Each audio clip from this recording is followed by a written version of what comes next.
Seringkali kita mendengar tentang eksponen, tetapi mungkin di antara kalian masih ada yang belum mengerti apa itu eksponen sebenarnya. Dulu, kalian sudah diajarkan bahwa definisi dari perkalian adalah penjumlahan yang berulang pada angka yang sama.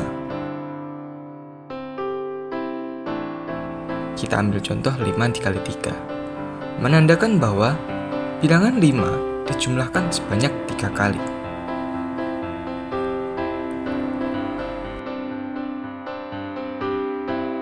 Sedangkan untuk eksponen, ia merupakan perkalian yang berulang pada angka yang sama.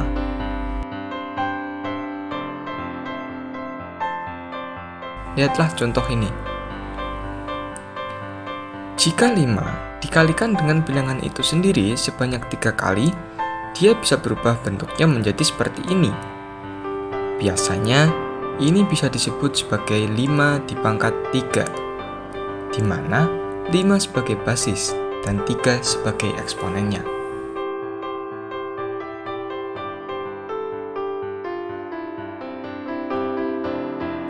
Oke, pada akhirnya kita tahu bahwa arti eksponen sebenarnya adalah bilangan yang menunjukkan seberapa banyak suatu bilangan atau basis dikalikan dengan dirinya sendiri. Inilah pengertian umum dari eksponen. Jika kalian sudah paham tentang arti eksponen, maka kalian juga sudah siap berkenalan dengan sifat-sifat eksponen.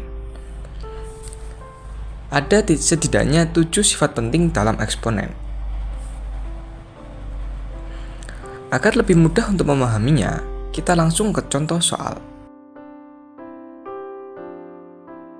Soal pertama, 3 pangkat 3 dikali 3 pangkat 2.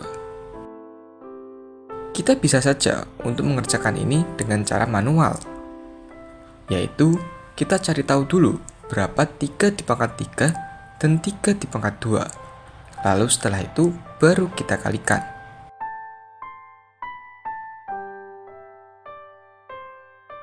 Akan tetapi, bentuk ini dapat kita singkat menjadi seperti ini, di mana pangkat dari kedua basis dijumlahkan. Ini yang disebut perkalian eksponen. Adapun secara matematis, perkalian eksponen dapat ditulis seperti ini. Di sini, saya juga menunjukkan langkah pembuktiannya. Namun, mungkin pembuktian ini tidak saya bahas secara detail, karena saya yakin kalian bisa memahaminya sendiri. Lanjut ke soal kedua. 6 pangkat 6 dibagi 6 pangkat 3.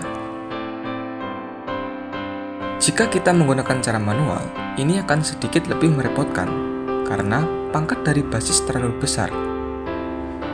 Maka dari itu, inilah mengapa pentingnya sifat-sifat eksponen tercipta. Lanjut ke soal. Bentuk dari soal itu bisa kita ubah menjadi seperti ini, di mana pangkat dari kedua basis dikurangkan. Inilah yang disebut pembagian eksponen. Secara matematis, pembagian eksponen dapat ditulis seperti ini. Di sini, saya juga akan menunjukkan langkah pembuktiannya. Namun, sekali lagi, saya tidak akan membahas pembuktian ini secara detail, karena saya yakin kalian bisa memahaminya sendiri. Lanjut ke soal ketiga. Berapakah hasil dari 100 dipangkat 0? Well, konsep ini mungkin agak sedikit susah untuk dimengerti. Akan tetapi, kita bisa mencarinya dengan manipulasi aljabar.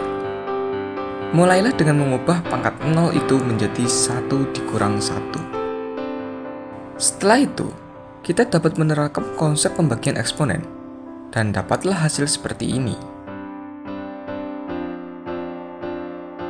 Ternyata hasilnya adalah 1. Sekarang pertanyaannya, apakah semua bilangan jika dipangkatkan dengan 0 akan menghasilkan 1? Jawabannya adalah iya.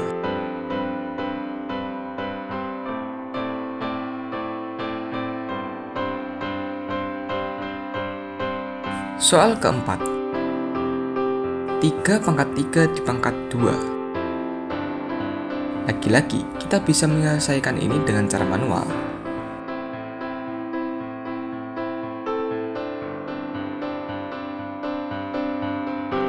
Akan tetapi, kita bisa menyingkatnya menjadi seperti ini.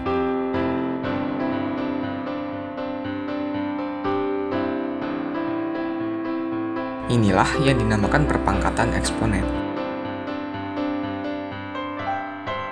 Adapun secara matematis, perkalian eksponen dapat ditulis seperti ini. Di sini, saya juga akan menunjukkan langkah pembuktiannya.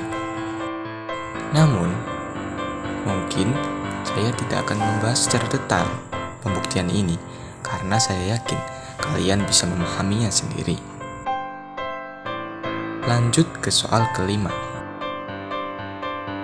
7 dikali 3 di pangkat 2. Dari SD, kita sudah diajarkan bahwa operasi yang harus kita kerjakan terlebih dahulu adalah yang pertama tanda kurung, lalu setelah itu baru pangkat atau akar, lalu kali atau bagi, dan yang terakhir tambah atau kurang. Dari situ, kita dapat mengerjakan soal ini.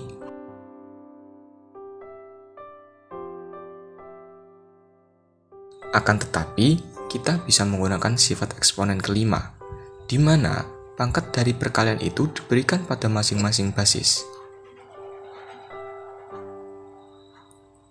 Secara matematis, perkalian dua bilangan dapat ditulis sebagai ini. Di sini, lagi-lagi, saya juga akan menunjukkan langkah pembuktiannya. Namun juga lagi-lagi, saya tidak akan membahas secara detail, karena saya yakin kalian bisa memahaminya sendiri. Soal ke-6, 4/5 di pangkat 2. Mirip dengan sifat sebelumnya, kita bisa mengerjakan ini dengan memberikan masing-masing pembilang dan penyebut pangkat. Well, untuk sifat ini, saya rasa akan mudah untuk dimengerti.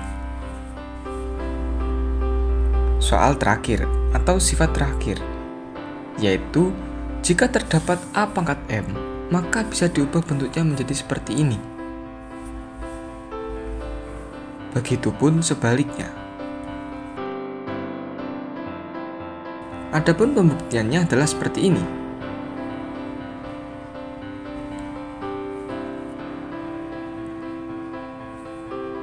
Sifat terakhir ini mungkin adalah sifat paling penting, karena biasanya soal-soal yang berkaitan dengan eksponen akan terdapat pangkat negatif. Nah, itulah 7 sifat penting dalam eksponen. Dan nyatanya, eksponen adalah konsep yang sangat begitu krusial pada matematika. Dengan eksponen, kita bisa menghitung perkembangbiakan mikroorganisme, memperhitungkan waktu pelurahan dari zat radioaktif, serta masih banyak lagi.